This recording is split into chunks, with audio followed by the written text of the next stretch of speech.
Hindi ba't nanay mo yung nakaiga dyan sa kabaong?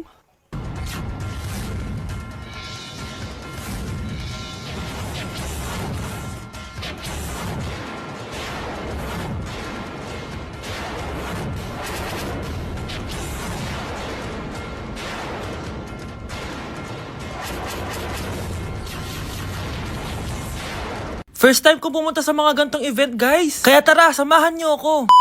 Good morning, guys! May pupuntahan na naman tayong event, no? Medyo kinakabahan ako, guys, kasi first time ko mag-attend sa event na ako lang mag-isa. Ano pa ba ang una natin gagawin? Eh di lumamon agad. Gutom na gutom ako dyan, guys, kasi di pa ako nagbe-breakfast. At eto na, pinalakad na ako sa red carpet. Kala mo talaga, Grabe, ang daming tao dito. Kasama ko nga pala si Ate Lenny. Ang sasarap din ng mga pagkain dito. At ang dami ding artista. Kaya pala ako nandito kasi 37 Star Awards for Television. Syempre, by PMPC. Alam nyo ba, guys? Ang daming mga artista dito. At sure akong kilala nyo sila. Nag-perform din ng Kairen, sobrang galing nila. Tapos ayan, nagbibigay na sila ng mga awards. At ang nanalong Bingo Plus Male and Female TV Star of the Year is si Miss Rian Ramos at si Mr. Sam Versosa. Kaya naman, congrats po sa lahat ng nanalo ng PMPC Star Awards. Hello guys, hindi ko expect na mananalo din ako. Joke lang po. Sobrang dami ko natutunan for today's event. Kaya naman, pupunta na ako ng Vietnam. Bye guys! Kuya, try mo po yung sikat na mango na ice cream. Mango na ice cream? Mango is my favorite flavor, so let's try it. Wow, parang ang sarap niya. Tara, bili tayo. So, papunta na ako sa convenience store para hanapin yung famous na mango na yan. Sabi nila meron daw dito sa Vietnam. Kaya pumunta ako dito sa Circle K. Guys, meron dito oh. Hello, kompleto. Guys, excited na ako matry ito. Bilhin na natin. Grabe, napakamahal naman ng mga yan. Ayan guys, binili ko yung mango, yung lemon, tsaka yung peach. Eto na sila. Tikman na natin. Unahin na natin tong si mango kasi ito yung pinakasikat. Sirain ko na. Wow! Mukha talaga siyang mangga in real life, guys. Tapos dito siya hahawakan. Okay, unang kagat.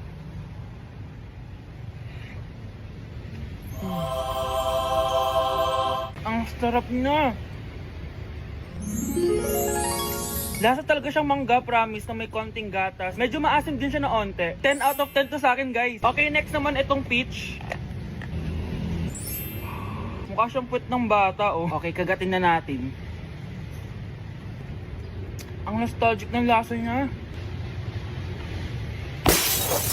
Nangingilo ako, guys. Sobrang lamig. Pero ang sarap niya. Hindi siya sobrang asim, hindi rin siya sobrang tamis. Like, sobrang sakto lang talaga. For me, 9.5 out of 10 to. Okay, last, etong lemon.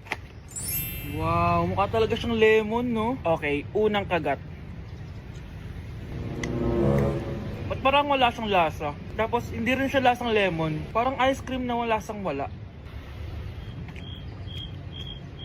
Wala akong nalalasahan. Alam ba kami sakit na ako. 2 out of 10 lang to sa akin kasi hindi niya ako na-satisfy. For me, masarap naman sila kaya itry nyo guys. At kung may gusto pa kayo ipatry sa akin, itatry natin yan. So comment lang kayo guys. Bye! Christmas music ba yun? September 1 na pala. Oras na? Anak, bumangon ka na dyan! Christmas party nyo na! Christmas party na namin! Ready na ako, Nay! Ay, wow! Excited siya, oh! Hi, Mare! Long time no see, ah! Mare! Hello po, Ninang! Ito na ba yung naanak ko? Ang laki na pala niya! Oh, eto. Aginaldo mo, iha. Kukunin ko muna sa kanya, baka kasi mawala niya.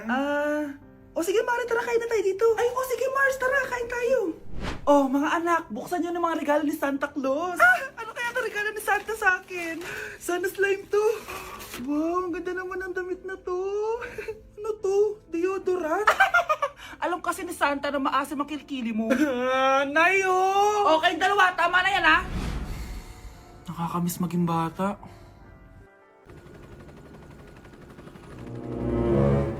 OMG, grabe yung baha, oh. For sure, marami naman nakurakot si Dad. Paldo! Oh, Cheska, ba't ang aga mo? Di ba traffic kasi baha? Ay, opo ma'am, baha nga po eh. Kaya pinag-helicopter na ako ni Daddy para safe ako. Kawawa nga po yung mga tao eh. Wow, sana all. Yes Daddy? Opo, nandito na po ako sa school. Yung baon ko 1 million ha, send mo na. Ha? 1 million yung baon niya? No! Binasa mo yung Chanel bag ko! Sorry, Cheska. Alam mo ba kung magkano to, ha? 600,000 to! Mas mahal pa to sa bahay nyo! Napakamahal naman yan. Whatever. Papabili na lang ulit ako. Salamat ka, mabait ako. Nahiya naman tong 300 peso na bag ko. Be, tara sa kantin. Nag-crave ako ng siomay tsaka ng kwek-kwek. Tara. Pwede bang sa Wolfgang na lang tayo mag-lunch? Hindi kasi ako sanay sa mumurahing pagkain. Be, anong akala mo sa akin? Anak ng CEO? Ano ba yan? Hindi ba kayo binibigyan ng allowance ng daddy nyo? Ako na nga lang. Hindi ka naman ganyan dati. Okay, class. Si Cheska na ang bago nating treasurer. Ma'am, wag si Cheska. Kukurakutin niya lang yung class funds natin. Parang tatay niya. Flood control, ayaw. Gastos, gusto. Kaya mayaman si Cheska kasi korap ang pamilya niya. Ang laki ng tax na binabayaran ko. Sa Disney Princess pala natin napupunta lahat. Habang kami, binabaha na dito. Ikaw pa helicopter lang. Wow, napaka-lavish mo naman. Tsaka, pairam muna ako nito Chanel bag mo ah. May ambag din ako dito, no? Hindi kami titigil hanggat walang nakukulong. Deserve nyong magdusa. Kaya hindi umuunlad ang Pilipinas dahil kinukurakot nyo. Mahiya naman kayo! Don't stop shaming them. Deserve nila yan. Mainit ang mata sa atin ng mga tao. Kaya siguraduhin nyo na magmumukha tayo malinis, ha? Dad! Alam na nilang lahat! Nadidepress na ako! Binabash nila ako sa social media. Tapos kanina sa school, binubuli nila ako. Nasisira image ko. Ayusin mo to, Dad! Gumagawa na ako ng paraan, anak. Pero sa ngayon, kailangan ko muna kayo palipad sa Amerika para safe kayo. Okay, Dad. I'm calm. Bigyan mo ako ng 10 million pang shopping ko doon, ha? May mga mag-iimbestiga dito. Kaya lahat ng mga luxury cars namin, itago nyo muna. Hindi nila pwede makita yung mga yun. Base sa report na binigay sa akin, may ghost project daw kayo. Totoo ba yun? Ah, wow! It's a yes or no question. Bakit di ka makasagot? Your Honor, kakausapin ko po muna yung lawyer ko. Ang kakapal nyo. Halata naman sa mga kilos nyo na guilty kayo. Kamusta na kaya sila, Mom and Dad? Sana okay lang sila. Nawala sa garahe ang 10 sa 12 luxury cars. Pati mga sasakyan tumakas na. Hindi kami papayag na hindi kayo mananagot. Hindi kami mananahimik sa issue na to. Anak! Umagang-umaga, cellphone agad hawak mo? Tignan mo ito napanood ko. Huwag mag-cellphone agad pagkagising mo sa umaga kasi pinapataas mo lang ang stress levels mo. Ano ba naman yan, Nay? Oh, doktor na may sabi ha. Tigilan mo na yan. Ah, maniniwala pala tayo sa doktor. Sige. Grabe, ang init. Paliligo na nga ako. Nay, may napanood ako oh. Kung may nagsabi sa'yo na dapat kang maligo araw-araw, isang malaking kasinungalingan yan. Oh, sabi ng doktor, Nay, bawal daw maligo araw-araw. Ba't ka naliligo? Oh, sige, din ako maliligo. Kung akala mong healthy ang mga prutas, pakinggan mo tong sasabihin ko. Oh, Nay, nagsalita na yung doktor ha. Huwag ka na kumagat dyan. Pati ba naman prutas? Ay, magmamatcha na lang ako. Kung akala mong healthy ang mga matcha, pakinggan mo tong sasabihin ko. Hala, sabi ng doktor, hindi daw healthy yung matcha, Nay. Huwag mo na inumin yan, ha? Pati matcha bawal. Sinisira mo ang utak mo sa paggamit ng mga betchin.